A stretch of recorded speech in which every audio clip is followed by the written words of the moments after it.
These criminals are running a business. The nature of the business is illegal, but that doesn't mean that you don't need certain kinds of skills that you improve by spending more time in school.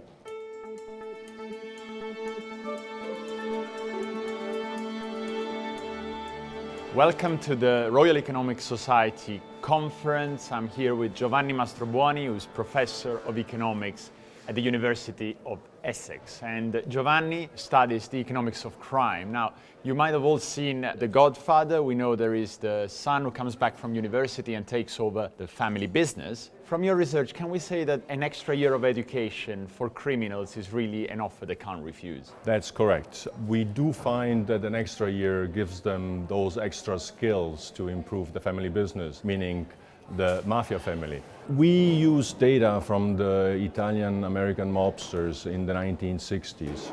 And in the 1940 census, you have information on their level of education as well as on their reported income and the value of their house. It is quite clear that especially those that are involved in business-related crimes like loan sharking and drug dealing are the ones that gain the most. So for them, we find returns of about 12% per year. And they're comparable with the population as a whole? They're even better than Italian immigrants or Italian immigrant descent. They are even slightly larger than the US population as a whole. It's really a human capital story. They learn some skills and apply them. Yes, that's our finding. If you look at those that are sort of the more violent criminals, the hitmen, for them we don't find much of evidence of returns to education. Economics of crime is a fascinating area. How is it contributing to our way of thinking about criminals, crime? The difficult part of criminals is that typically they don't answer to surveys. But there are better and better data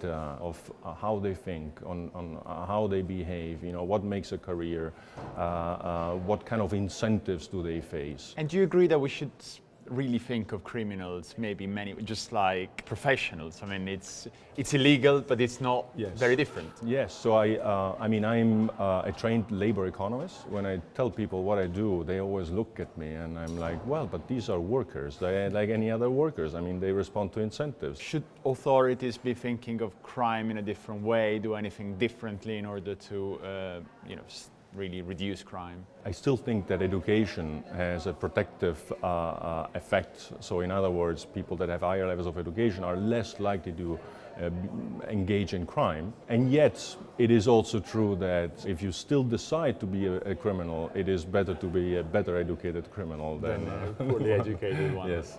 Why is it important to study crime and criminals? We tend to spend a lot of money to fight criminals. And so the question is, are we doing it in the right way? Are we putting enough resources in policing or having extra police forces on the streets on the likelihood that a crime not only is committed, but also that the crime is solved is important.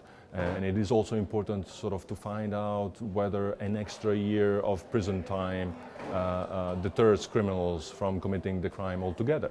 These are difficult questions, but this is why I believe it's important to study the economics of crime.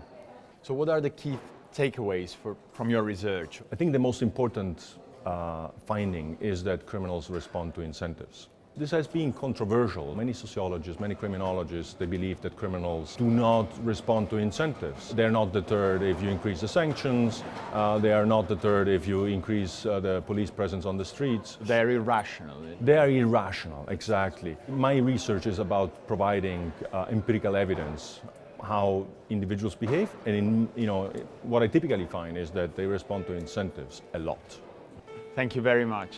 You're welcome. You're welcome.